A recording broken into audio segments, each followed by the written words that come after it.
I'm not sure.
Thank you.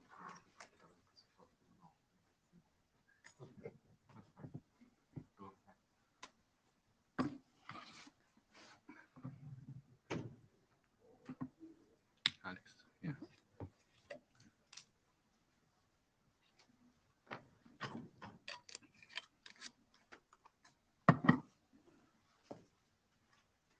Yeah. Here we go. Are we on? Yes. So this is ANIMA meeting session. Yeah, it's 1 o'clock. And this is your chair, Xinjiang, and Terrace Eckert here. Can you folks in the back hear us? Did you hear Sheng? Sorry, last row. Yeah. Okay. Okay. So this is a note wheel. I hope you are not the first time to say it. The text is small, but you can find it everywhere around IETF. So you should behave under it. And for this meeting in Yokohama, in-person participants need to wear your mask. And it's hybrid, so we also have the remote participants. Well, then please, please all go to the Meet Echo page, go into the local or remote client if you want to see the video or not, right? So that the blue sheet counts you as participants in the working group. Otherwise, next time you always have to sit on the floor because we don't get seats, right? So please use the Meet Echo tool, every one of you. Thank you. Yeah, so if you want to raise question or you're wrong for the local mic, you should hand up on the meeting echo first. Here's the source. We have the agenda online already, and everybody should online for MICAC. And thanks, Terrace, who would take minutes. That's also online real-time notes. So if anybody could help, that would be appreciated. All the materials, slides already online. And this is a reminder for all the participants and the authors of the document need to do the early IPR disclosure. Otherwise, you may get issues with the particularly US laws for IPR, right? Do you want to go The for IETF, this? yeah, right. So working group status. So I haven't counted. What is it? 7, 8, 9, 10, 11, something like that. Working group drafts. 9. And wanted to first talk about Brewski because there's a lot of activity there and the drafts are all somehow related. So we had Bruski AE going into working group last call right now. Sheng sent that out. We had Bruski PRM that finished working group last call together with 2 weeks after the voucher. So these two are related. So they're working on the feedback that was received, and we're going to hear that in the presentations. Bruski Cloud finished 11/2022, has no open issues, but it has dependencies against the Yang model, which was taken out and is going into RFC 8366 bis. There is no presentation about that now. Then there's the constraint Bruski, which consists of constraint joint proxy and constraint voucher. They also went through a working group last call last year. And there are still open issues that need to be resolved. They were just being pushed back by the authors because they're also working on the PRM, AE, and JWS voucher.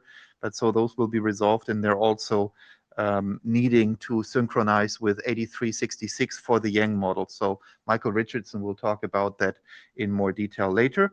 So that RFC 8366 bis is going to be the Yang model for all the other documents. And this is basically how I try to summarize this here. So Bruski AE could progress after working group last call to the IESG without further ANIMA draft normative dependencies. But the other ones, so Bruski PRM, Cloud, Constraint Voucher, they need extensions to the Yang voucher models, which are in 8366 bis. And then the joint proxy and the constraint voucher, there is a normative dependency as well. So basically all of PRM, Cloud, the constraint voucher, 8366 bis, they're going to be ending up in a cluster in the RFC editor queue anyhow, until 8366 bis is done and finished. And so that means that I would suggest that we try to keep them in the working group, maybe up to the point of, our area director doing a review, but not passing it on to IESG, IETF, until we're done with it. Because in the first round, what we had done was we were shoving off the RFCs as soon as they were finished, and we had something like a GRASP sitting for 3 years in the editor queue, and so we missed the opportunity to do the small fixes that we figured out in those 3 years, and that was quite unfortunate, and it didn't help at all to have it sit for the long time in the editor queue. Obviously, we don't want to be that long. Hopefully, this should all be done within a year. But yeah, so that was basically a little bit the cluster. Do we have something to say? Yeah, Michael, please. Proposing to balloting, but ask them not to release the document. We cannot hear you. You're breaking up badly. Do you want to come to the room? Do I want to come to the room? Yeah, that take me a few minutes to get there. Sure. Is that better? Yeah, this is better now. Mm-hmm. Okay. So you're proposing that we go through IESG ballot and discuss and then stop and wait for everyone? Or no, I don't think we can do that. I think the only thing that we can do within the working group is maybe up to including Rob's review, but then have him not pass them on until all are done. I think that's the best way that we can keep still as a working group doing fixes before it goes off into the wild IETF area. So you've got a few choices here. You can hold them in the working group and not give them to me. Okay. That's one choice. You can give them to me and say, don't progress them until you tell me to. That works as well. I can mark them. That's fine. You can say, I want to do working group last call on these documents and get the working group last call comment. IETF last call comments. And then say to me, but I want you to hold off giving these to the ISG for ballot. Okay. You can ask me to get the ISG ballot on them and get those resolved and hold them and not give them to the RFC editor. That's also possible. However, I'm not sure that that's that useful, because if you make any substantial changes at all, it's quite likely it's going to have to go back to the working group and back through working group last call, IETF last call, and ISG ballots. If it's smaller changes, sometimes you don't have to, but really it's much better if you can get the documents really stable before they hit IETF last call and ISG review. So as We- soon we as, did- as long as we do have still good feedback here from the working group, from you, we'll stick in this area. And the next step is if any of these documents is ready to have IETF review, we can also do it, but then hold it until we have the cluster finished. Yeah, you just need to let me know what you want, Yeah. and I'll tell you what you can do. Cool. So we did do a bunch of small fixes to 8995 while it was in the queue waiting for something. I guess we should have done 8990s as well in those 3 years. Right. I don't know how substantive they were. They were all small fixes. Sometimes it was like commas Yeah. and sentences and things that our RPC probably would have found anyway. So I think it ends up being the AD's discretion, but it really comes down Yes. to is the change significant enough that the working group consensus or the IETF consensus might have been different? And that's the thing I think really is the decision as to whether it should go back through the process or not. Agreed. I just wanted to do the best we can after our round 1 experience and, grasp, because I was working with Brian. Unfortunately, I think he's not online, but yeah, we had some small things that would have been lovely to fix. Okay, so that's that. Then there are 2 more working group drafts, not for Brewski. Next slide. That was just the the graph distribution. So both of them are on the agenda. And then we have non-working group items on the agenda: master consideration documents and registrar consideration documents, testing plans for interoperability, and then finally this Mr. Eckert again with his ANI auto configuration proposals. So that was the agenda. So if you don't like the agenda, stand up now or be forever quiet. 3, 2, 1. Thank you. Okay, so I'll go quickly through that. So Shepard's great thing, and also great that we had Matthias step forward for 2 of the drafts, and Alex Clem for RFC 8366 BIS. That was a little bit not that by free will, but I really felt that if we had a young expert on that document, that would really be very helpful for the Shepard role.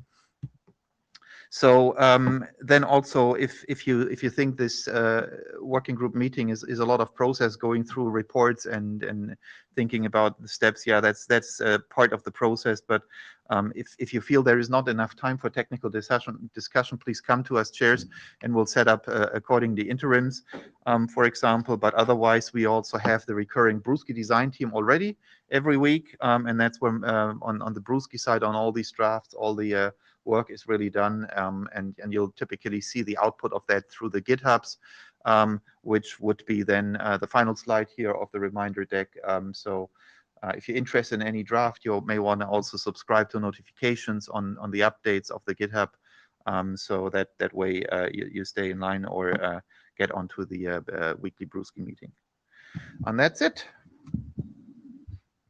So I think we have Stefan in line for the JWS voucher. Great. Stephen, do you want to share the slides by yourself or by me? Yeah, if you can open them, would be great. So I just asked to share the slides. Okay, I can do it for you.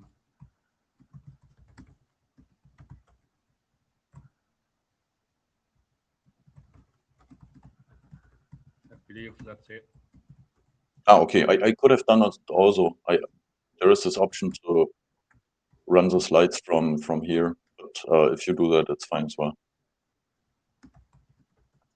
Okay, next slide. So I would like to give a status update on JWS voucher. So JWS voucher is a different type of format defined for the voucher itself. So 8366 specifies a CMS signed JSON document as voucher artifact, and JWS voucher essentially replaces the CMS signature with a JWS signature. So there are no changes, as Thomas already said, to 366. So it's just a wrapping of the voucher. And the recent changes that we did in the update from version 05 to version 06 was some restructuring of the document, some cleanup, and the preparation for working group last call, which happened at the end of March. And we are currently about to include different feedback we got. We also included the feedback from the Shepherd review also already in version 06.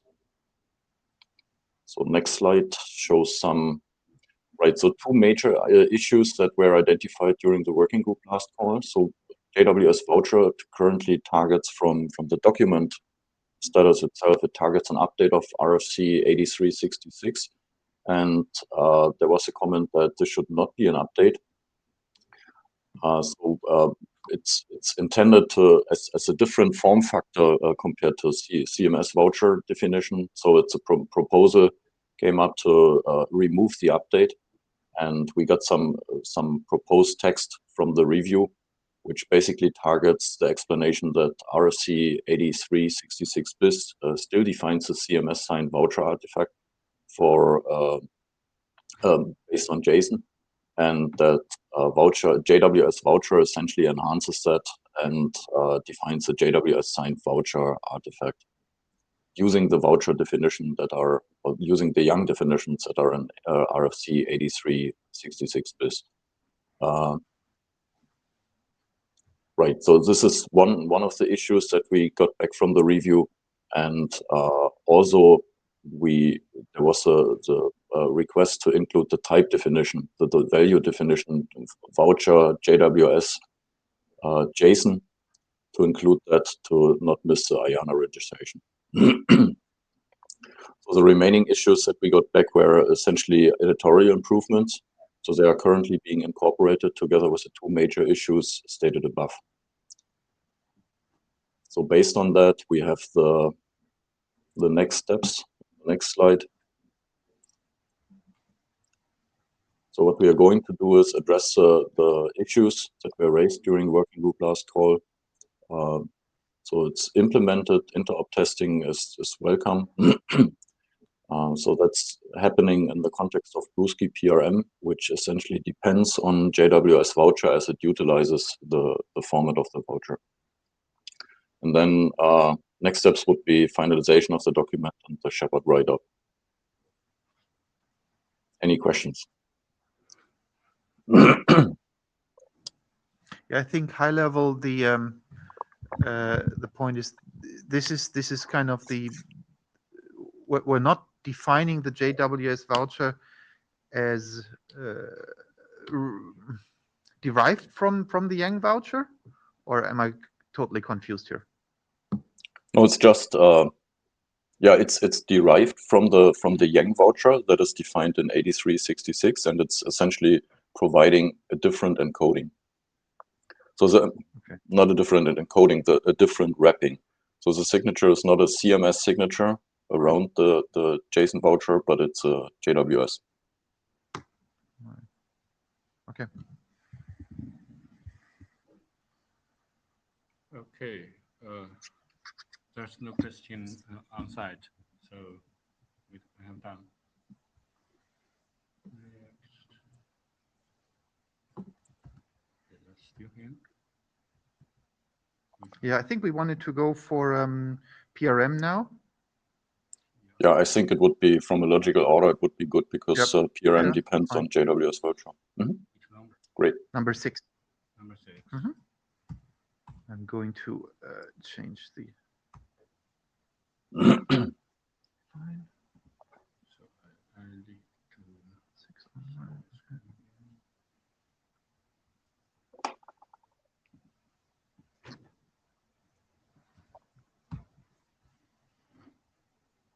There you are.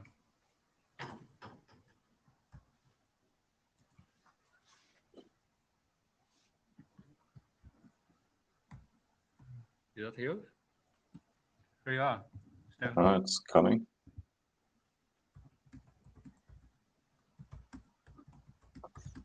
Can I say slides? It's already on. I see a black screen actually.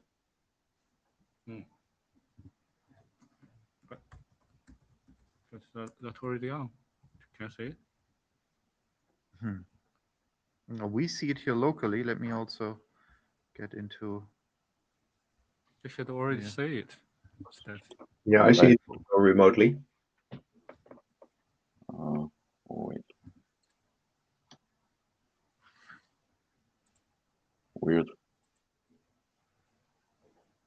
Now I see it. Perfect. So this part is about, you want me to start? No, yes, go ahead. Okay. So this one is about an update on Brewski with pledge and responder mode, or short Brewski PRM.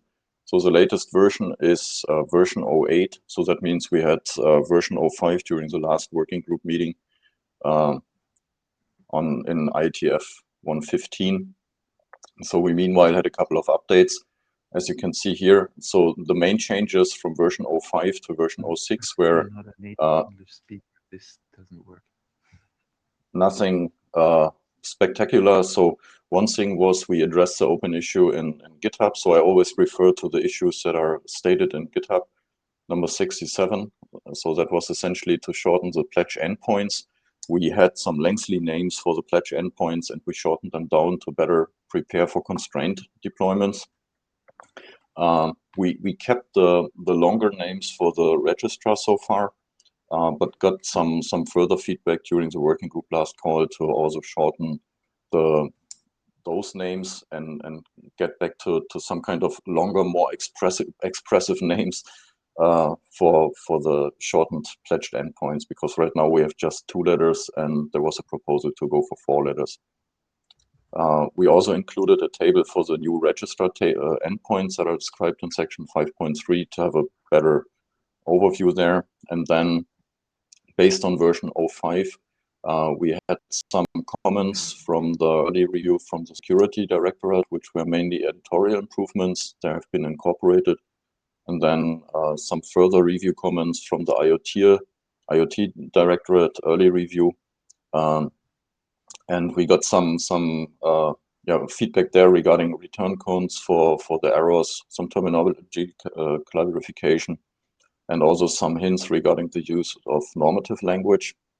All of those were incorporated and led to version 06.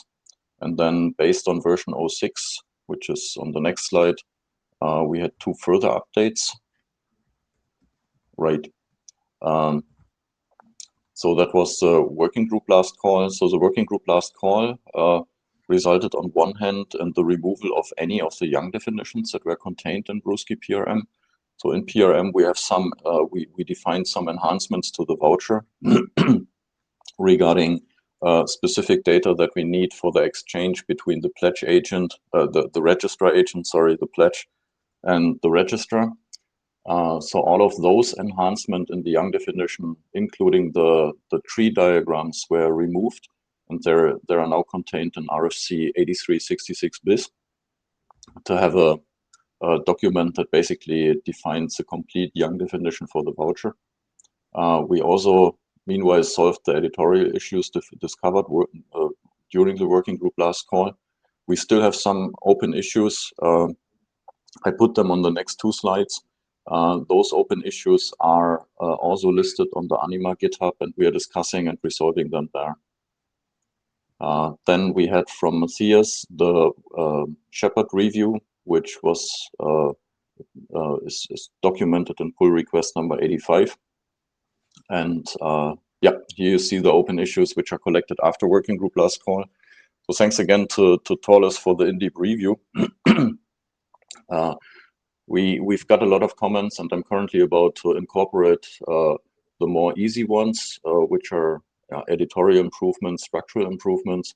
And Torles discovered some things and challenged us regarding certain design decisions. And this is currently being sorted out in the Brewski or in the design team meetings, which happen on Tuesday, every Tuesday. So I tried to cluster those issues here. So we have discovery-related issues that relate to the discovery of the registrar in Brewski PRM. So we discussed about using DNS-SD subtypes versus text parameters. And Torles, I should remind you if you have got some answers from the DNS working group regarding the usage of DNS-SD subtypes. Not quite sure if you had the chance to talk to.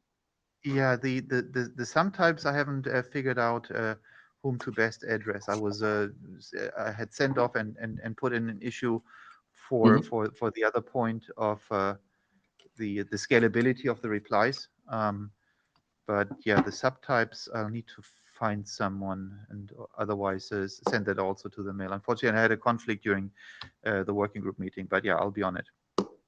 Okay, perfect. Thank you. So then we also discussed, or there's a further open issue regarding pledge discovery using GRASP. We had some discussion on the GitHub already with Brian regarding that. So the status currently is that we would refer to GRASP, but don't specify it as part of the draft. So then the next cluster is regarding the interaction between the pledge and the no, could you jump back to that slide before? Thank you.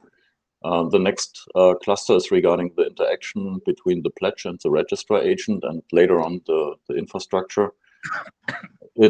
So those points essentially go into the direction of better motivating the usage of agent signed data to enable the authentication and also the tracking which registrar agent is actually bootstrapping a specific pledge, which can be done by the registrar. Then we had some comments that also related to the interaction between pledge and registrar agent that relate to the fact that we are not relying on the underlying secure transport, or not relying on an underlying secure transport, for instance TLS, and that is mainly because that the pledge certificate can't be used as a TLS server certificate, so the IDEF ID certificate. That needs some more explanation in the draft, and also regarding available information about the pledges on the registrar agent.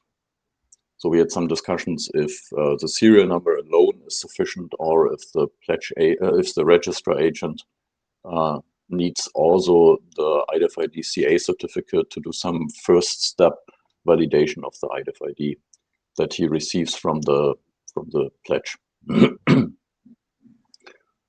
Okay, so then we can jump to the next slide. So then the next cluster of open issues relates to the interaction between the registrar agent and the registrar. So what we have designed so far in Brewski is that there is some assumption that the registrar is able to identify if the TLS connection was authenticated from the client side using an IDEF ID certificate or an LDEF ID certificate. So that is currently, for the initial bootstrapping, a main distinction between is the other side a registrar agent, or is it a pledge that tries to open a connection to the registrar? So therefore, we had some discussion on, or we have some discussion on the use of registrar agent, registrar endpoints to distinguish between responder mode and initiator mode. So that is so number 86 is relating to that recognition based on the credential. So from the feedback that we got, Torles at least was not quite happy with the explanation we had. So we need to improve the text there, and also to explain the necessity for new registrar enrollment endpoint. So that was also one challenge that we got, because we decided to define an own endpoint for the enrollment on the registrar for that additionally wrapped pledge enrollment request.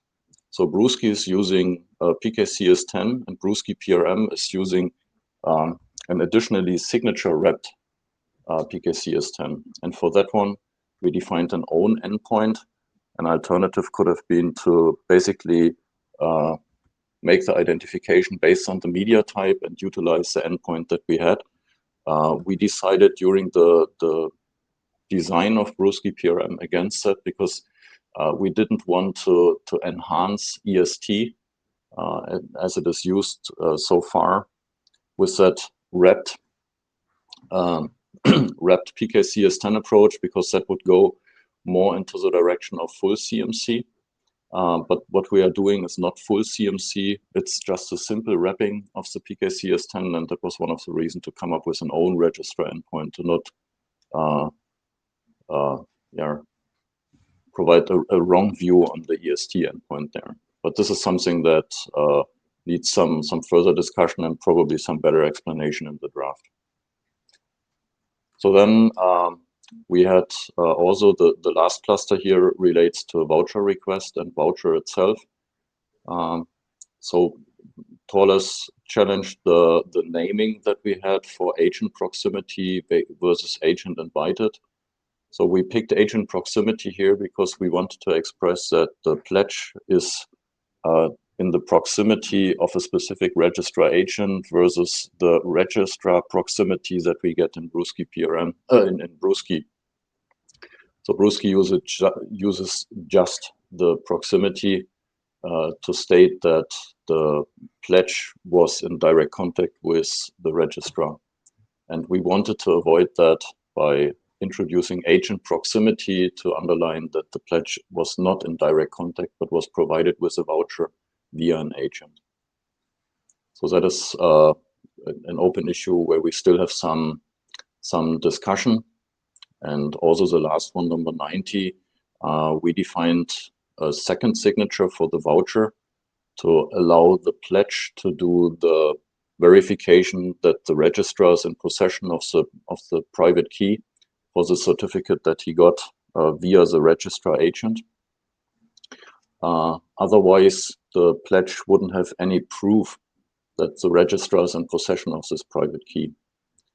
So this concept essentially resembles what we have as preliminary or provisional accept in Brusky.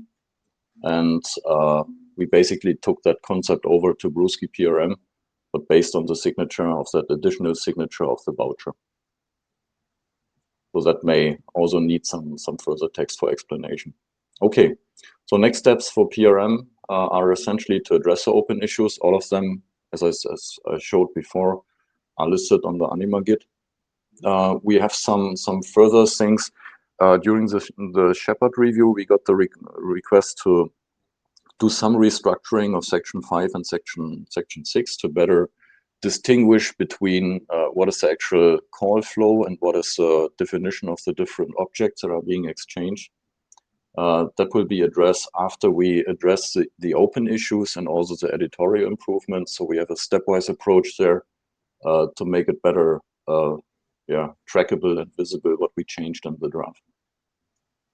So again, here interop testing with others is welcome. So there are proof of concept implementations available of all of the different components that were defined in PRM and JWS. So if there is any interest, please get in touch with us and we can set up a proof of concept or an interop testing. So next steps then are, Are all the POC implementations open source or also some commercials there? There are, well, that's a good question.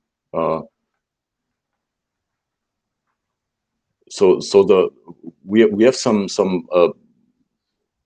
no, it's not open source yet. We have some internal implementations where we have some discussions to release them as open source. And we have currently we have the implementation from us. I think Michael might also work on an implementation. Yeah, period. Mm-hmm. So you don't have a plan to make them open source yet? Consideration. Yep. Okay.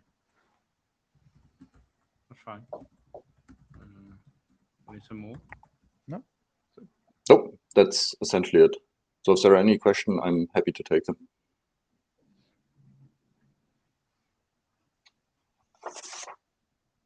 You're fine.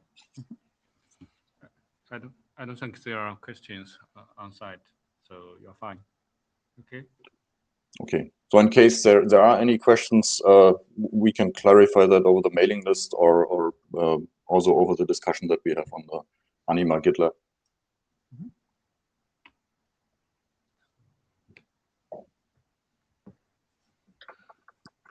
We should be on Brusky AE. Perfect. So is that you again in the role of David? Yep, it's me again. Right. So I can wear my other hat or correct. Here you are. Thank you. So this one is an update on Brusky AE, so alternative enrollment protocols support in Brusky. The draft is currently in version 04, and you can, bless you, you can jump to the next slide. So the changes since IETF115 is essentially we got a sector early review on the draft version 03 by Barry Lear. And the outcome was to clarify some of the terminology that we use and also the normative requirements to strengthen them in the description. We also enhanced the security considerations with an additional paragraph for the use of TLS for CMP. So that was the outcome of the early review here. And then we had some further internal reviews and also suggestions from others, which led to a significant reduction of the introduction and motivation of Brusky AE. So that lightens the reading there.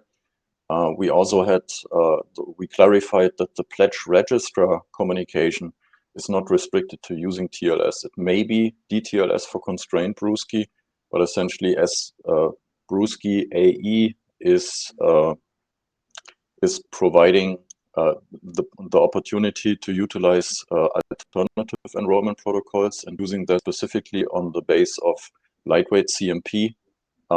We do not really need the TLS connection there, but we rely on it to be in line with the overall Brusky approach.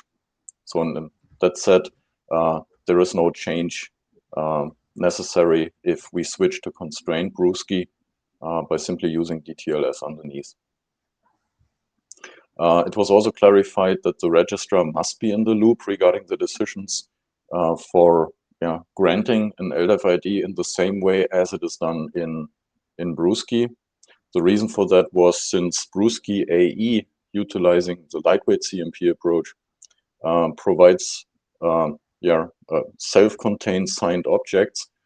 They can be evaluated and authorized on the registrar itself if it acts as an RA, or they can also be additionally authorized in the backend if the registrar acts as LRA, local registration authority, and may not fully grant the LFID issuing. So that was clarified. We also clarified that AE essentially replaces section 5.6 in Brusky, so that is essentially the EST section, except for the enrollment status telemetry, which is described in 594 in Brusky RFC, because we still use the enrollment status telemetry in AE. Because I was wondering. Then we also underlined that if end-to-end authentication is required across the registrar itself, then the enrollment protocol that is used between the registrar and the pledge should be the same as the one that is used upstream to basically convey the signature wrapped authenticated object that is being used for the enrollment to enable the backend PKI to also authenticate and authorize the request.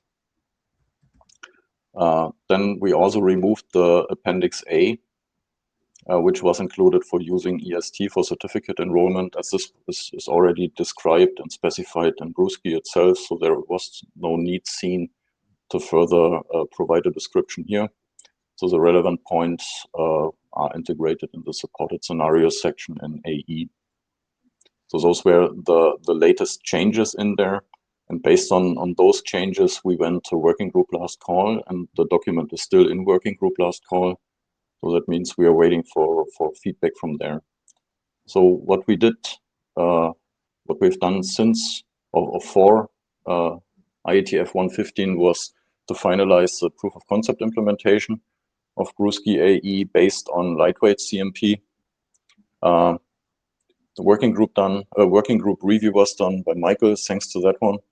And the Shepherd review was done by you, Thomas. Also, thank you for that one. Early review has been incorporated as said, and the working group last call is ongoing. So we are currently, so the next steps would then be the finalization of the document, depending on the working group last call outcome and the Shepherd write-up. So I believe the working group NASCO will be end sometime next week, right? I think it started on. April 3rd. Yeah. It's should be running April through 3rd. April 3rd. Yep. Okay. Any question on site? No.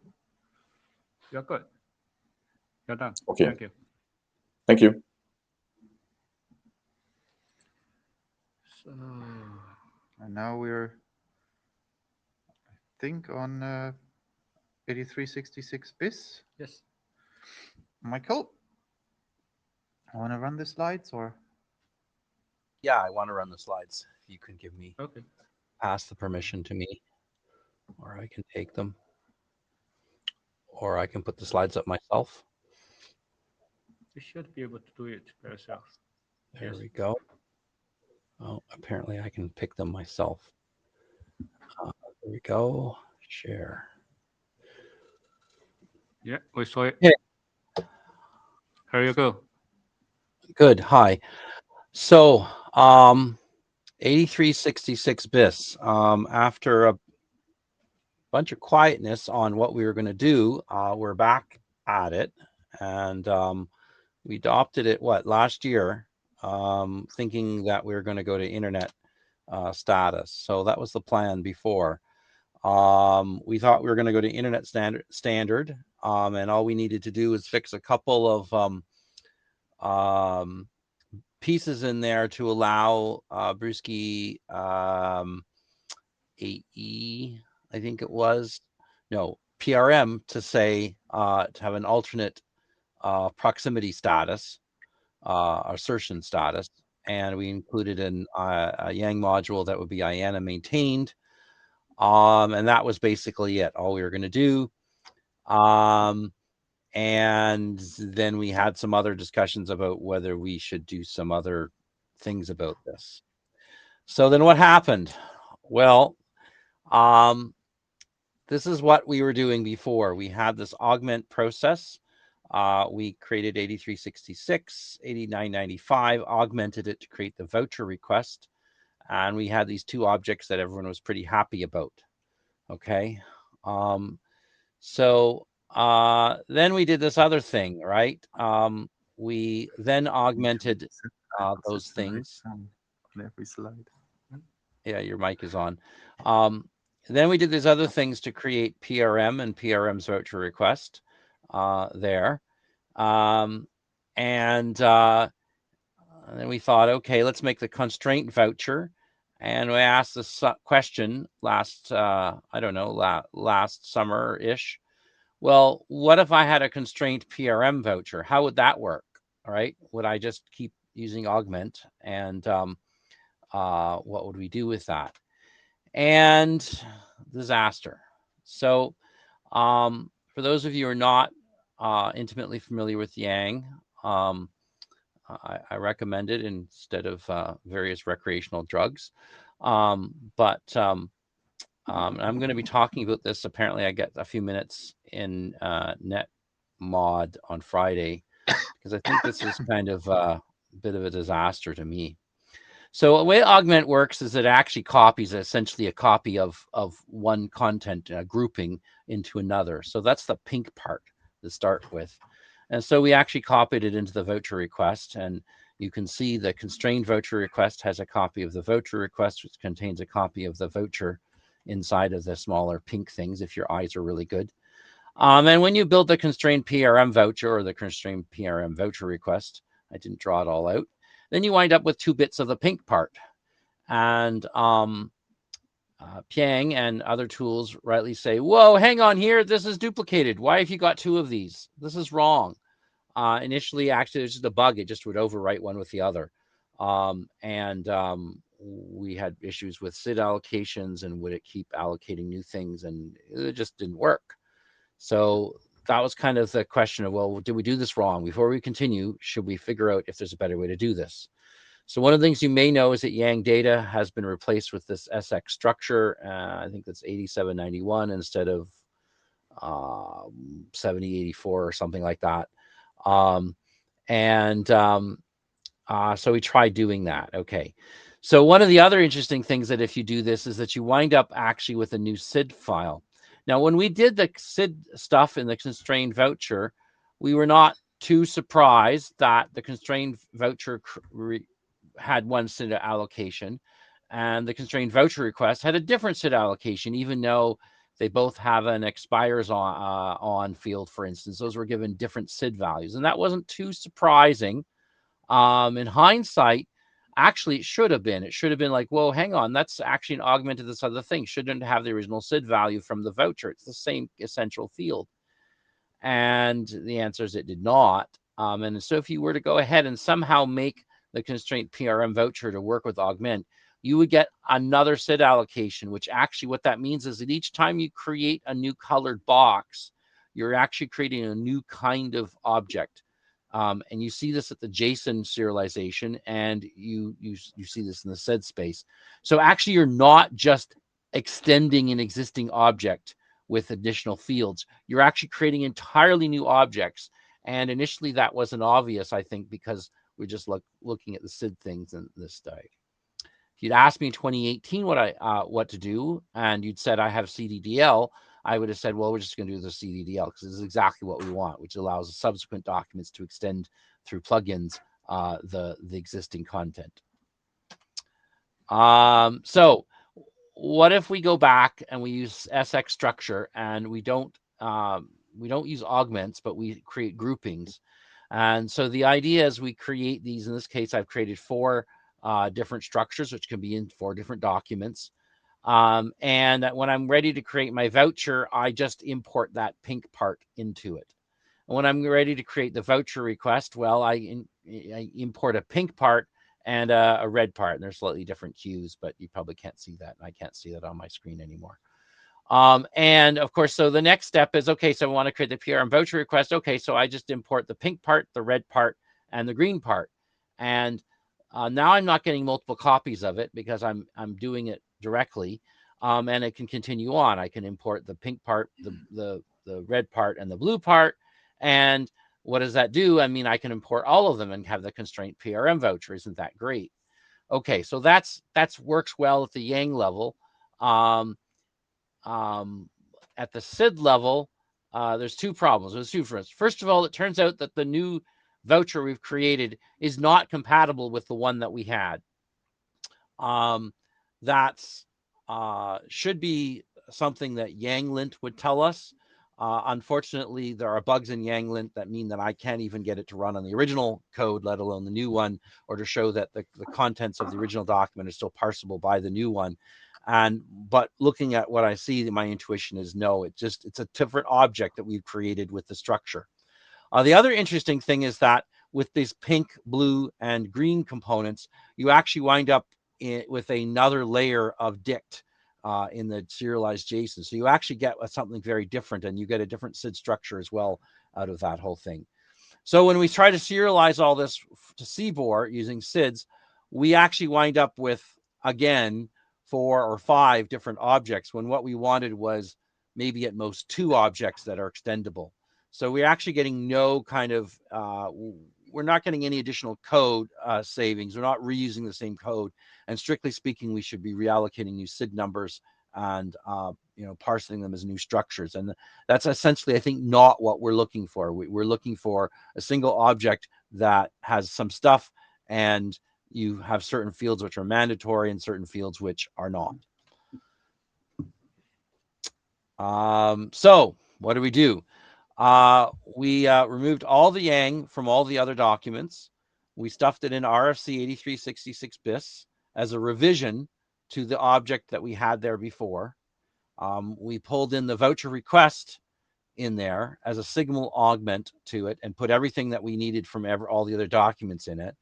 We removed this IANA types maintained assertion because we don't need it. Okay, and in effect, we're going to have to revise this document whenever we have a major change of what's going on, and that's just the way the Yang world works. And if you look at some of the other documents, for instance, the SAIN documents that went through OPS AWG, They have a document that says this is how it all works, and then they have a short and sweet document that says here's the Yang module with the expectation that they're going to revise the and replace the Yang module, I guess, on a regular basis there. So my question is, was there another path that we missed? Because I've really posted a lot about this over the last 6 or 10 months. I've gotten some feedback from the netmod space. Unfortunately, in some cases from the same person, I've gotten contradictory statements to the effect of the feature you're looking for does not exist in Yang.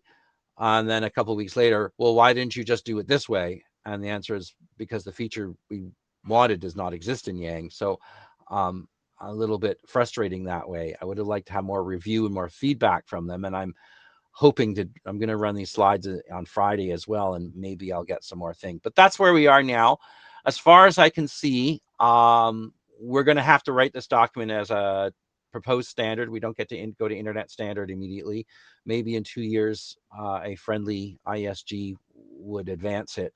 But there's enough new stuff in there that we don't have interoperable evidence for that. It's certainly not a simple thing. So I hope I'm in time here. And questions, alternate ideas. The room does not have a lot of Yang people in it. I noticed. I looked through the list, but Esco. Yeah, I'm joining in here because the slide says discussion. So I think we have now the right idea, to be honest. So let's try to do it the way you proposed. I also feel like this has been a long time, and we've been, kind of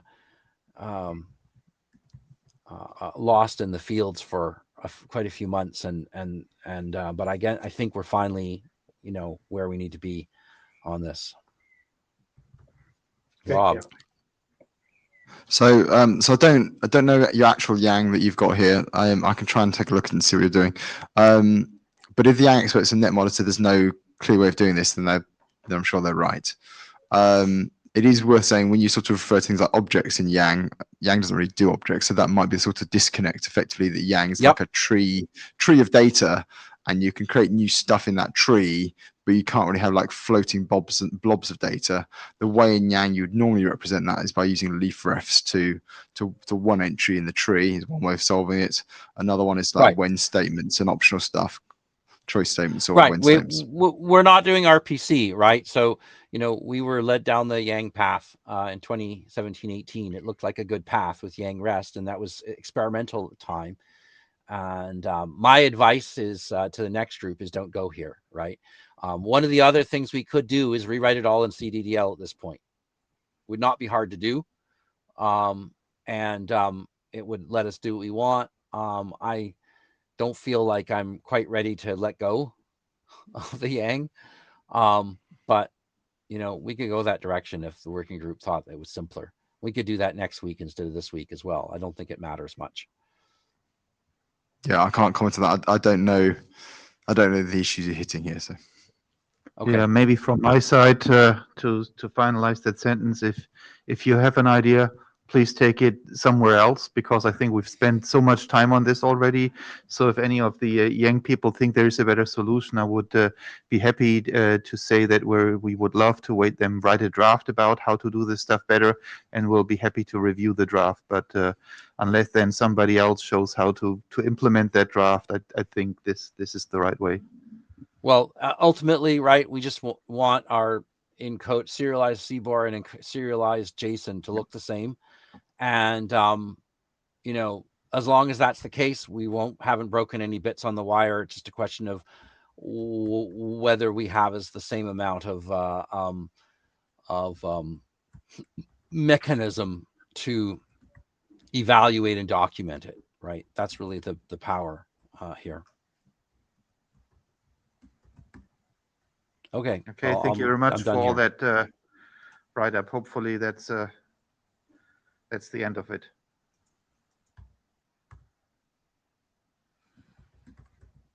Okay. I'm then next. You want to sit or stand up? Which one you prefer? In one case, I have to run your slides, so whatever you like. Should be fine. This one should be quick. This is the update for our draft, the generic way of autonomic deployment and management mechanism for resource-based network services. We have done a massive update last time before the IETF 115, and that were well received. Since then, we have the content change, updates the autonomic resource management objectives, go to complex with CTDL syntax, which mostly comments by brand. We also made some editor changes, including the normative languages. Here's what the update. We update the autonomic network service value and give the range of each service type and the service ID, the data type of it, also the data range for the service lifetime in millisecond. Also give example for the service tag and the type of the service tag. We also pair the resource requirements pair, given the value for type value and also the resource type and the type of resource value. So basically, that make us compare with the CTDL syntax. That's all the major change we have. The other things, the draft is stable enough since the major update last November. So that's already there for 5 months. And we do receive some quality reviews. Of course, we welcome more reviews, and the other things draft is ready for the working group last call. And that's always the chance to have more reviews during the working group last call. And I believe, Terence, you are the document shepherd for it. I was just, am I confused? I was looking up here. I think I'm on the, Yeah, that's the one. this is the one. Yes. Right. Yeah, Okay. it's on me, of course. Okay, so we can have more discussing in the mailing list, and we're ready for working group last call afterwards. Yeah. Any more question? 3, 2, 1, go. Okay, that's quick as I planned. This one will take a little bit longer time. Still me.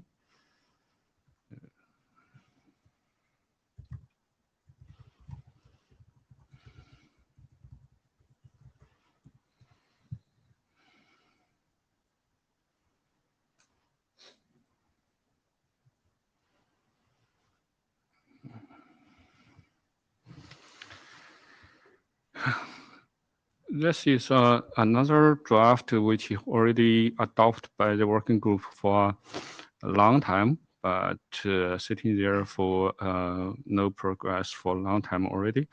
But this time I picked up to largely rewrite it, and also including the restructure the document a little bit. Yeah, you can see how much the changes we already done. We refine the abstract and also introduction. We add new use case, smart home use case.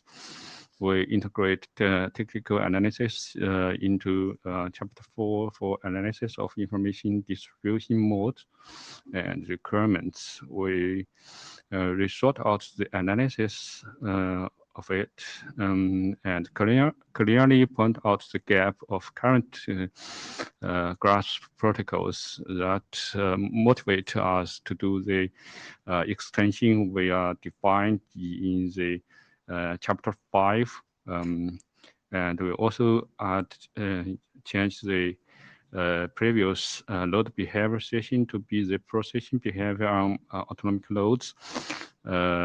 It clearly describes how to use the newly defined grasp extensions to meet the function requirements we got from the chapter 4. We also define the text and general format, including reference correction, requirement neglected text, and grammar errors. Also, many editorial changes. We removed open issue records from the appendix because we almost addressed all of them. Of course, we still have new issues from the new comments. Yeah, here is more details what we have done. In the abstract, we emphasize this document analysis, the information distribution models in the autonomic networks. And in order to effectively support the synchronized model information distribution models, we need to do several new grasp extensions. We also describe the corresponding behavior nodes on progress. Yeah, we move the technical analysis, which was part of the introduction into the chapter 4.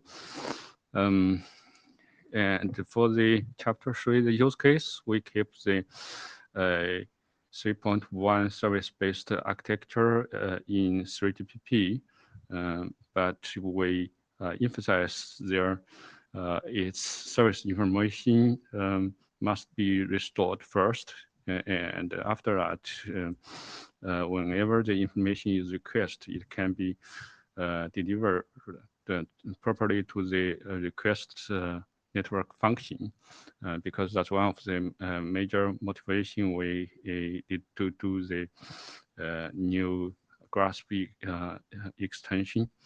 We also add the smart home use case. In this use case, the multiple devices collaboration are needed. It means multiple devices work together to complete a service. The distributed shared objects allow autonomic synchronization of states or digital contents between two or more devices. And many unsynchronized information that would be used multiple times should be stored within the smart home and retrieved later on demand. So the devices must be able to distribute the information to the selected receivers. That's the selected flooding were newly defined and supported in this document.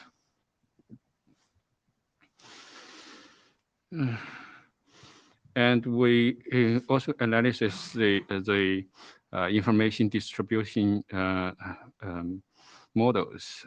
From the time perspective, we categorize information distribution behavior into instantaneous and unsynchronized modes. Also, we analyze the autonomic service agent level specific requirements of distribution information into 4 categories: non-communication intervals and common interest in distribution and distributed coordination and collusion update.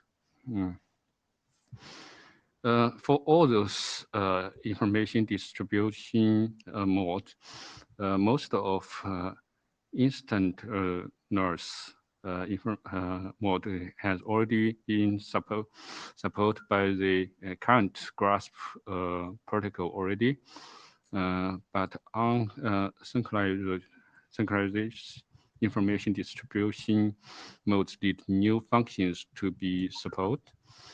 In publishing for retrieval model, information needs to be stored and redistributed on demand. Additionally, conflict resolution is also needed when stored information is updated with information from multiple sources. This is a order change we made in the in this update. We actually, according to the technical requirements, we define the new GRASP extension first. We have several new components for the conditional information distribution. Then we, in next chapter, we describe how process behaviors on autonomic loads to use those components. Most of all, we define selective flooding on GRASP. It's setting information with content criteria, and that gives the match conditions in the selective flooding option, which defined in the section 5.2. And the action would take according to this option. And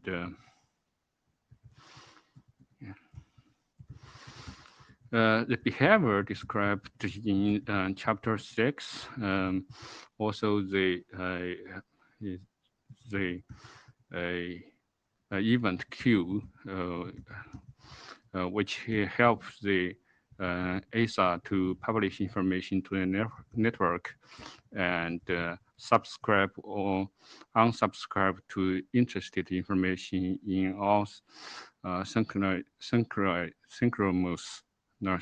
scenarios. Extension to support information publishing, subscription and unsubscription on GRASP are described in the section 5. And it also supports the event prioritization. In total, we also refine the text and general format, including the reference correction, requirement language text, grammar errors, and many editorial changes. We resorted out the requirement language shows must through the whole document, particularly the extension section and also the node behavior section that gives the clear instruction for the implementers, how to do when so different options or different levels. The open issue records section removed from appendix. We still have received the comments. Next step will update the draft based on the comments and remarks, make the use case solid. Thanks, Michael, who pointed out the current description of the use case is still a little bit loose. It have not enough to support the technical requirements we are giving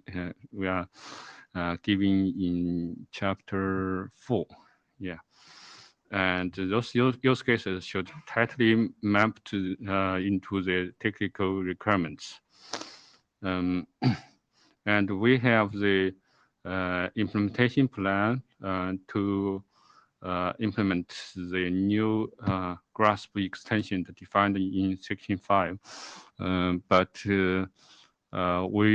we hope we can make it open source. But given the it made by the students, I need to work out our university policy on open source first.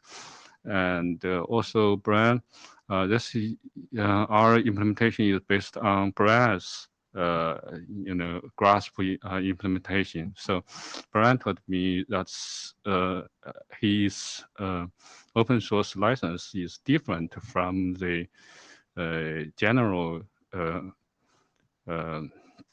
license. So we also need to check out what's the different and what may be able to accept by the university, or what's the impact of the open source license it is. And yeah, that's the all we have done. It's a massive rewrite this time. So we really need more reviews. All reviews and comments are appreciated. We hope we can,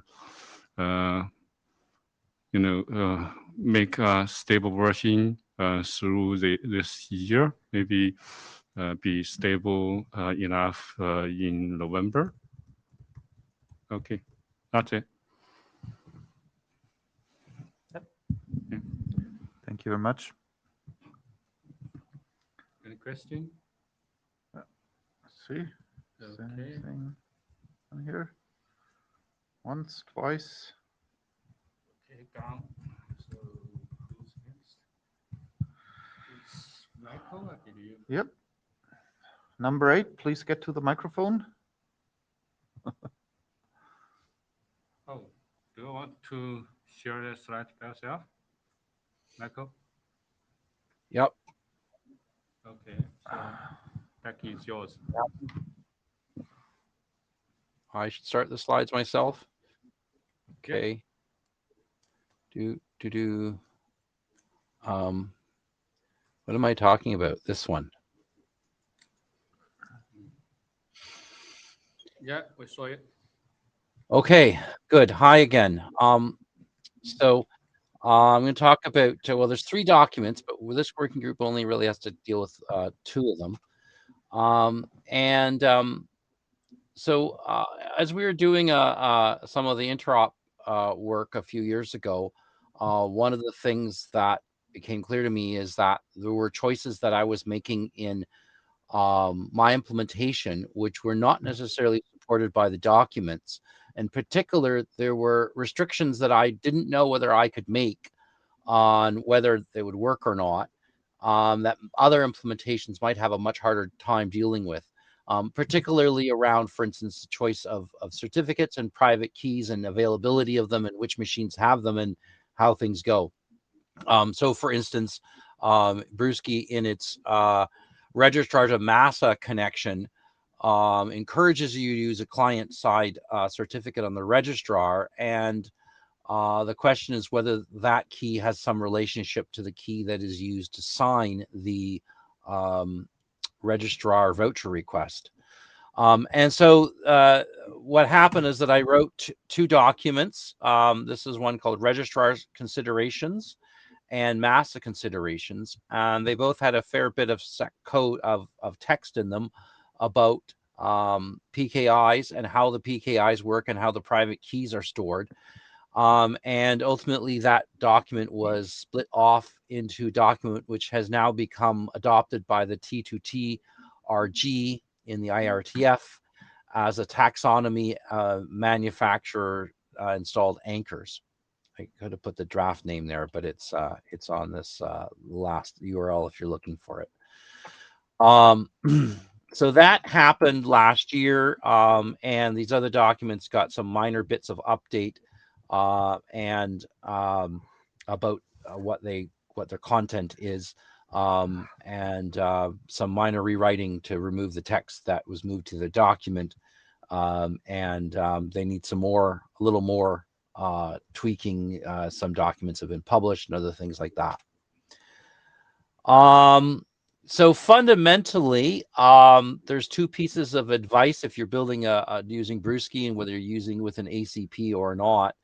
And this has to do with how you're going to manage your PKI and what is an appropriate level of complexity of your PKI. And you need to fundamentally keep track of a number of public keys and private keys, and you need to keep them around in order to be able to sign vouchers that your devices can actually validate. And there's a bunch of different ways of dealing with this problem, and these documents are about that. So for instance, I'm just going to go on here and come back to that. So for instance, you could build your registrar as a single monolithic process with a single key running on a single machine. And I've done that, and it works reasonably well. And then you can have the access to the private key in any place you need to have it. Is not a problem. Or you can build it as a n-tier framework that scales to potentially thousands or millions of connections. And the front part of that talks to the massa might be running on one set of machines in a internet connected place. Well, the pieces that do the onboarding and are part of your private network maybe are connected only to the front end, only through the database. And you use, I don't know, database triggers or something else like this to pass data back and forth. And that the voucher, when you go and get it, comes back into the database and then is sent back out that way. So there's a number of different things, but they do have an impact as to number of things that we've tried to get right in more in constrained voucher than other things. So for instance, the private key, I don't know if you can see my mouse moving or not. Does that work? No, doesn't work. Nope. Yeah. So the bottom part, the pledge interface, Brewski EST. So for instance, it may use one set of private keys. In fact, it may be replicated and each one have a separate key pair, all signed by the same CA. And that is going to be different from the key that this Massa client can use as its client-side certificate. So it's important. And in writing this document and putting this down, we actually got a bunch of things in there, and there was some of those last minute changes to 8995 actually were caused by this document being written to say, oh no, you need to check that they're the same CA and DN rather than the same public key, because they could be in fact different things. So there's a lot of non-normative advice. So on the Massa side, there's a bunch of different ways of doing things. So for instance, you could have a two-tier PKI, which this other document defines that how to count them. And I don't think anyone's ever defined that. And you could decide to create a new IDEV ID signing key every morning when the factory powers on, and throw it away at the end of the day. And that would be a perfectly reasonable thing because it's signed by a CA. And then you can decide, well, I'm going to have the voucher signing key could be in a completely separate PKI or it could be in the same PKI. And there are some decisions both ways that this is. So this is really about that. And I've just covered that already for that point. And part of the key things is you can't just throw your public keys away, because you have to install them in your pledge device so that they can actually validate the vouchers. And so if you lose access to that private key that lets you sign vouchers, then you're essentially looking at a physical recall of every device, because you're probably going to have to go and reinstall the trust anchors, and you won't actually have any trust anchors that you could use to do that. So that's a pretty big deal, and you might want to think very carefully about the value of that key. And this other document over in T2DRG deals with some of the concerns about how you would document those parts. So last major revision was like 107. I think I've kept it alive, little things. And there's some more small edits there. We never did Question in figure the middle out. allowed? Yeah, of course, anywhere. So is there anything where the stuff about the vouchers can be stolen from similar best practices for CA certificate private keys, for example? This is Because the it sounds business very where similar, right? so there was one discussion, for instance, at one point we had a conversation that you might steal the voucher from a low value vehicle and use it to onboard a really high value vehicle, for instance, because they're part of the same PKI. And is that what you're talking about? No, I meant that what you were saying about maintenance of private keys for signing vouchers doesn't seem to be dissimilar from keeping track of private keys for CAs. And so Sure. is there? But it's possible to build a CA, right, that has all of its major private stuff in an offline HSM, and that you regularly do the sneaker net to and from there. That's it's less easy, or takes more some planning to do it with the voucher, because the device is going to onboard sometime in the next 10 years. And you need to make sure that you can sign the voucher with a key that device that may have been in the warehouse for many years can still validate. So either that means you're putting more PKI processing into your pledge, which is fine. It's a decision.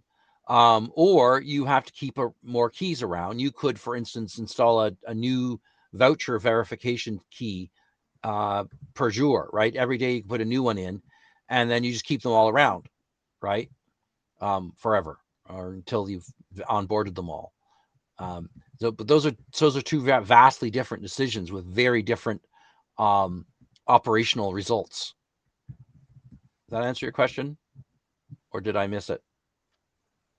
No, it was just in terms of it would always be good to distinguish in the explanation things that are the same, where you can leverage existing procedures, BCPs for CAs, and where they would differ, right? So that just structurally within the text.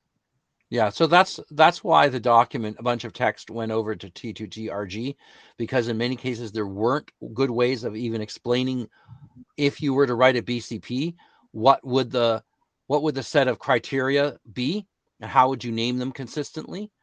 And then we get into that document goes into, we get into the question, and I'll talk about it in the next presentation too. That in some cases it's very, very hard to get manufacturing entities to disclose what they actually do on the manufacturing floor to secure the things that you are talking about, because there's like 16 NDAs that they won't even admit exist. So that's the kind of the high level purpose of these documents, is to give people who are building that kind of thing something they can refer to and say, this document provides a peach version, an apple version, and a strawberry version, and they can say, and I like the strawberry one, please, Mr. Manufacturer, and here's the criteria that makes it strawberry and not peach. So I don't know if we should publish these documents as RFCs. I don't know that it's worthwhile doing that. You might want to adopt them. We might want to talk a lot more about their content. I haven't talked a lot about their content up to now, but I think there's some value in having a wider discussion or a document that says something like this. I just don't know if in the end they're worth publishing. At the end of the day, it may just be that these are really good places to keep some text, and I wanted to bring them back to the working group to remind them they still exist. Well, so in the introduction, is there a good way to scare adopters of any of these Brewski solutions that we have to, if you don't read and understand what's in this document, all hell will break loose in your deployment? And that's a little bit about it, right? So what's the biggest risk that can be avoided when doing what the draft says correctly? I think that defines the importance, right? Yeah, I think that the value in publishing this is that it becomes just give me like one, new manufacturer comes along and says, just give me one that looks exactly like the one that you did last time. And here's the criteria for it. Okay. And because it's not under an NDA, it's a public document, they can actually then talk about this. And then I said, the problem is most of these manufacturing places, nobody wants to talk about, like, for instance, how many shares they've split their private key into, who can be blackmailed into revealing the private key or something like that, right? But those are real issues that they need to decide. What is their bus count for their PKI? That is, how many people, if they die, you don't have enough passwords to unlock it. And you think that's maybe crazy, but we do have places that are subject to, tornadoes or pandemics or things like this. And so things could happen. And we do expect these devices to be onboardable for, a decade or more. Any questions from the group? I think I have the next slot as well, right? Any more questions before we move on? All right. It's my imagination. Are we 10 minutes ahead? There's Stefan in the queue. Please go ahead. Maybe just my view on the documents. I think those publishing those documents as operational considerations would be valuable from my understanding, because people that are deploying things like Brewski or SZTP, they need to be aware of those issues. And I think to have a BTP document would be, or an informational RFC would be a perfect way forward to basically make them aware that their issues exist, that not only relate to the technology described in the different Brewski and SZTP documents, but relate more to the process of handling those information at the vendor side or at the manufacturer side, and also at the operator side for the register considerations document. So from my understanding, it would be good to publish them.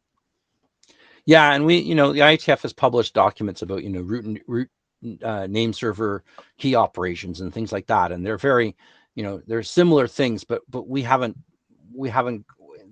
they tend to be more prescriptive, and these documents at this point are some ways that you can do things without necessarily saying which is the right way. But and the registrar considerations document, I said said if you're building a registrar for use in a home, then you probably don't need a 2-tier PKI. It's probably just 0 is enough, right? And that's good.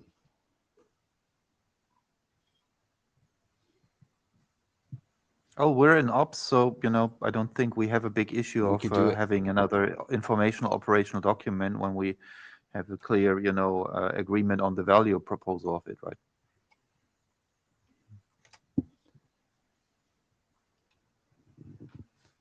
I think an informational document's fine. I think the one question I have is, and actually for a lot of the presentations here, there doesn't seem to be many sort of questions or people asking questions. So I'm sort of worried about how much engagement there is in terms of the work, or whether there's just particular people presenting their drafts that they're working on in a group, and there's not much cohesion between the other people, that they're all collectively working together towards a common goal. So, and one thing that I don't know is I don't go to the regular weekly meetings, so I don't know what things are being discussed there and what progress is happening within that forum. That means that it doesn't get discussed here, but there is sort of lack of energy here that worries me. It's not necessarily an answer to this, but in terms of with the working group, I'd like to consider adopting this.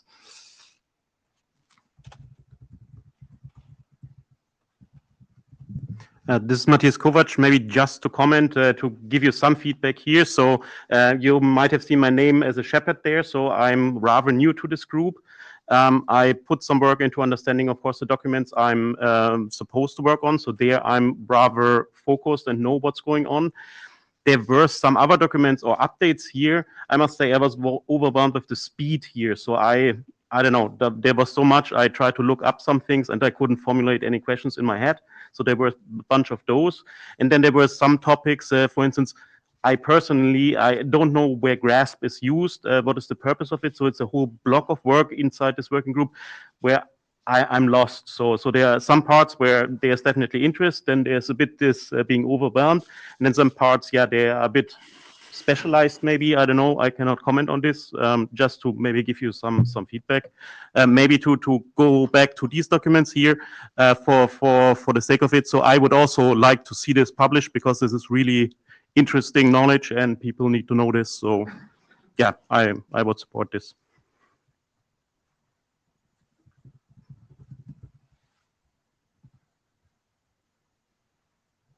Anybody else? Oh, Robert? No. Okay. Well, then let's move on to the next slot, number 9. No slides, I guess. There are slides. There are slides. Oh, okay. Yeah, there are slides. Okay. There we go. I wanted to, yeah, they relate because I thought I would have a demo slide. So, okay. It only works if we test it, right? So we had I think of on and off fairly fruitful interop testing history. And I guess I would say it's very hard, I think, to work in the hackathon on the weekend. There's just a lot of things that take more than 3 hours to fix. And, you know, the hackathon is often very distracting and things like that. So ironically, I think we did better doing online interop testing during the pandemic when the hackathon became a week-long event the week before IETF. So particularly 108, 109, that very much was the case. That was the summer and fall of 2020. And we did a lot of that over the internet with using internet connectivity. There's some we use the what was it called? The Gather Town to meet. But you know, that was a lot of pledge to registrar and registrar to massa. And we, you know, discovered some things, lots of interesting stuff. We didn't do anything with GRASP. We did no joint proxies, and we did no MDNS. And we didn't do that because they all require that we essentially be on the same layer 2 to do discovery. And what I noticed is that a fair bit of a new enthusiasm for doing this kind of died off in 2022. It was very difficult, I think, to organize. And we do have one of our members who really did plead that he really was retired now and he really didn't want to do this anymore. We've had this thing starting, I think it's around 104. The IETF NOC team started offering an L2 VPN service. Originally, it was on Raspberry Pis. And you'd run a custom image that they would build for you. And when you were connected to it, you would get you'd get an IETF ESSID and even an EduRoam and IETF NAT64. You get all of them visible. Confused my neighbor, who is a professor at university, why she had EduRoam at home. You know, couldn't figure, it hasn't been turned off really. And then in 2021, they moved from Raspberry Pis to 2-port MikroTiks, which go for about 19 euros each. And a few of us got that working, and we got it working just in time for it to die. So we just barely got enough to go, and then we didn't do it.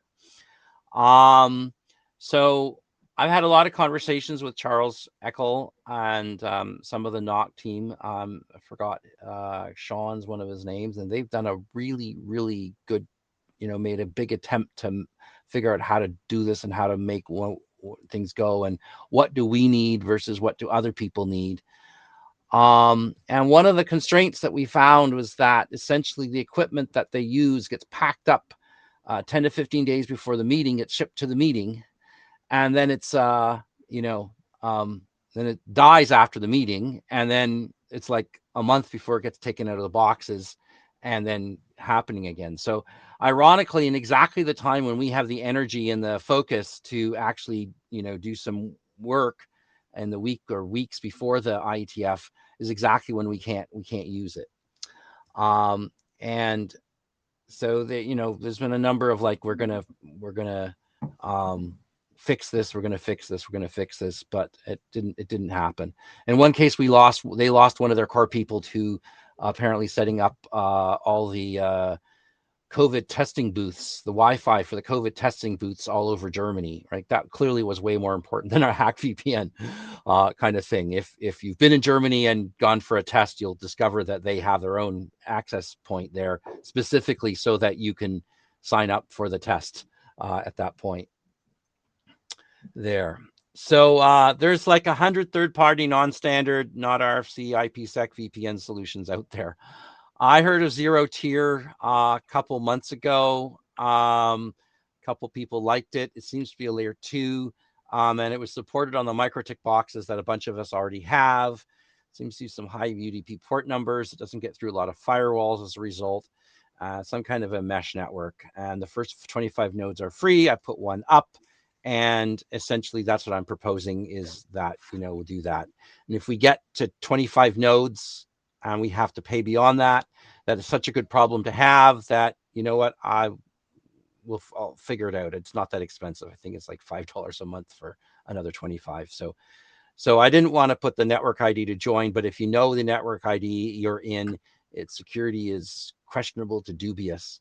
One of the interesting things is that we actually don't need connectivity because we're quite happy with, if we're doing onboarding tests, we're quite happy to simulate the network that doesn't have any connectivity, which is exactly the whole point of the joint proxy. So at least some of us have to put joint proxies onto this network to connect to, or our registrar right on the network to do what's going on. And in some ways, it's good that there is nothing, but I've actually set some things up so we can have some connectivity if we really want. And so I'm suggesting that I don't know exactly what the format, and that's one of the questions I'm asking the group is, does the week before IETF work? Does the week after IETF work? That's usually people go on vacations. It's terrible. Should it be completely divorced from any IETF schedule at all? It should just be up. I mean, it can just be up. That's not a problem. But what I think we experienced is that it was very valuable that we were able to check in at least once a day for several days so that we can actually have an iteration of working on something and debugging it and then getting feedback, particularly with time zones and things like that. So I'm going to stop here. I have 2 slides and if there's any thoughts or questions, but then I have a related but slightly unrelated topic. Let's go. Yeah, thanks, Michael, for providing this overview. So I think in terms of timing, this could be happening at any time.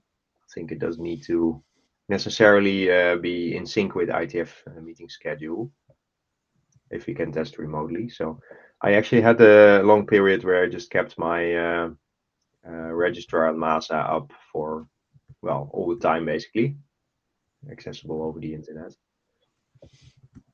So I think that's okay.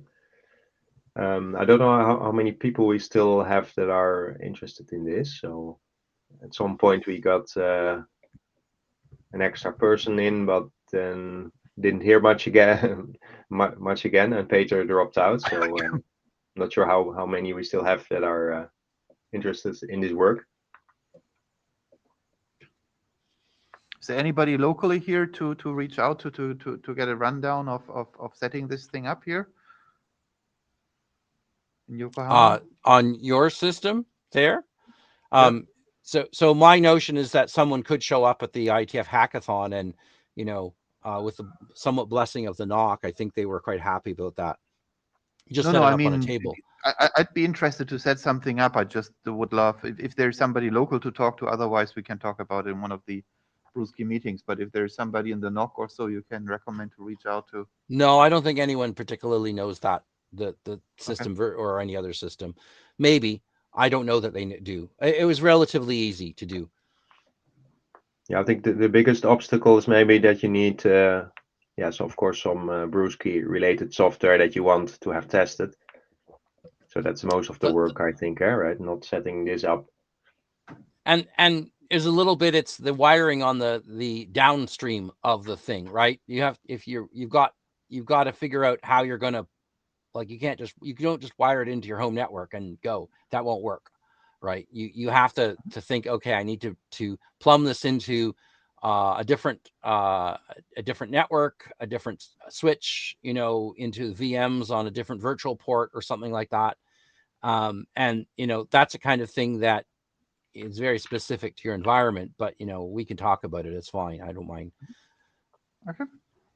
Okay, so let me just continue on. It's related. So Matthias has a question. Yeah. Sorry, the server always is unreachable when I try to raise my hand. One question, is there a link for documentation how to get into this VPN or how to join, or do you actually have the preferred solution at the moment? So I set up 97% of it yesterday before falling asleep. I didn't get my MikroTik working, although it doesn't talk to me right now. So I'll have to go poke some more buttons. But the other part was just like literally apt-get install, and it went. And so I'll happy to put a document together, and I'll spread it on the mailing list there. And I don't think I'll make the node ID public because anyone can join, and I think you'll need to ask. And it's a bearer token essentially. Yes, just for the setup, that would be very helpful if there's a small how-to. Yeah, and the other, I mean, the other benefit is that some people, they have labs where they can get permission to put something like a VPN in there, but what the building operators don't want you doing is running around with random Brewski things going through their firewall. But they're perfectly happy to have you blow up your own lab, right? So, anyway, there's a bunch of choices. So I was going to say that there's this other interop effort. It's supposed to be an interop effort happening at NIST with the National Center for National. I can't get NCCOE right. National Cyber Center, National Cyber Security Center of Excellence. There we go.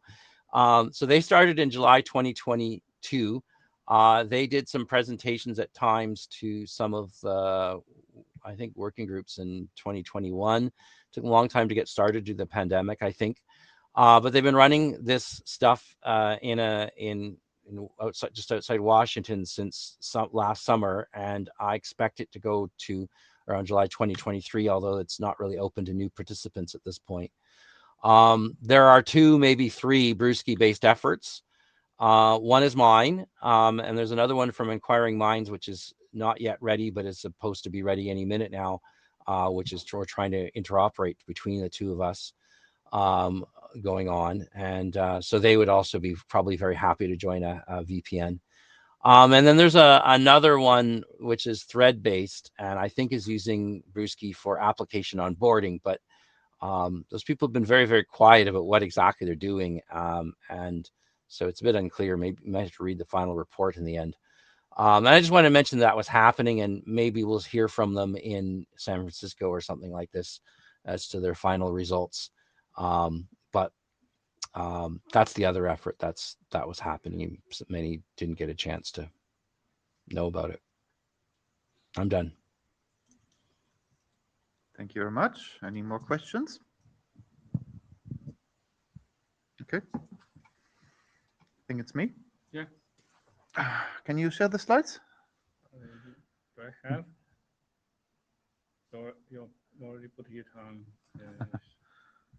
Okay, because you had done that last time. Yeah. So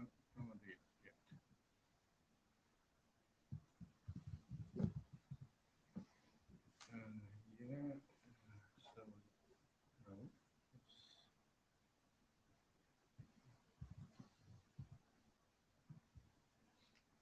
is number 10, right? Mhm. Okay.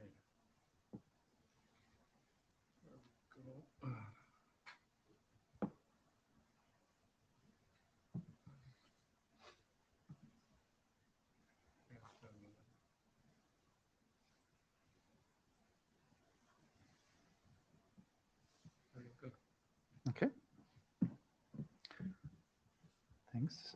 So this is just a refresher, and I'll get back to the other active authors in Anima to really take a look, and so that we can see whether we finally want to adopt these. Next slide. Just wanted to give a quick summary for the working group to remember. Next slide.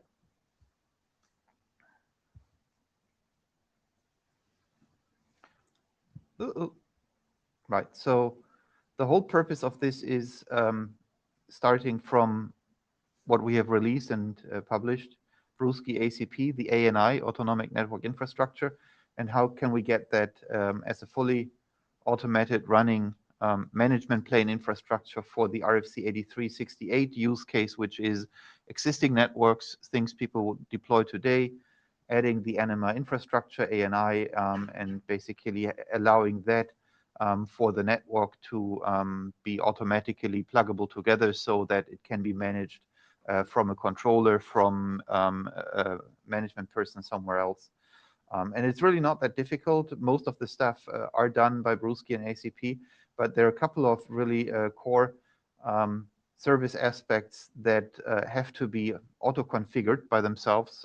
Syslog for once, so that when anything is happening in the network, like new devices getting enrolled, that is known in the network operations center. We need time synchronization between the nodes so that the whole certificate handling is working, because these routers can't simply all say January 1st, 1970.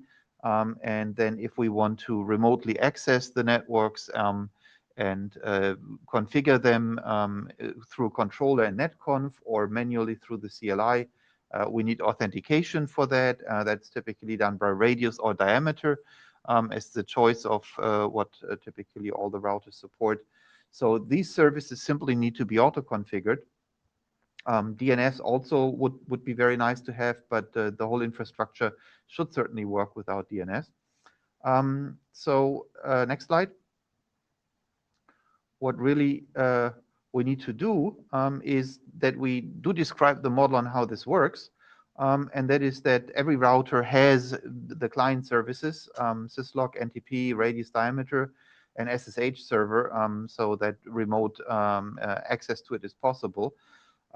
And they simply learn through GRASP the nodes in the network operations center where they need to connect to syslog, where they need to leave their syslog messages, how they synchronize the clock, where they get authentication from. So those are really the only core things that are missing to get a network running. Everything else, ACP and Brusky are already solving. These things often even exist today, only that you manually need to configure something like a syslog server or an NTP or radio server. And obviously, when you deploy these devices automatically without having to touch them, then you don't want that. So to learn the addresses and the ports and that stuff from the servers, we simply use DNS-SD, which is the IETF standard for service discovery. And because there is no really good transport mechanism for DNS-SD in such autonomous networks, because MDNS is only link local, and all the other DNS-SD options also require setting up an additional server.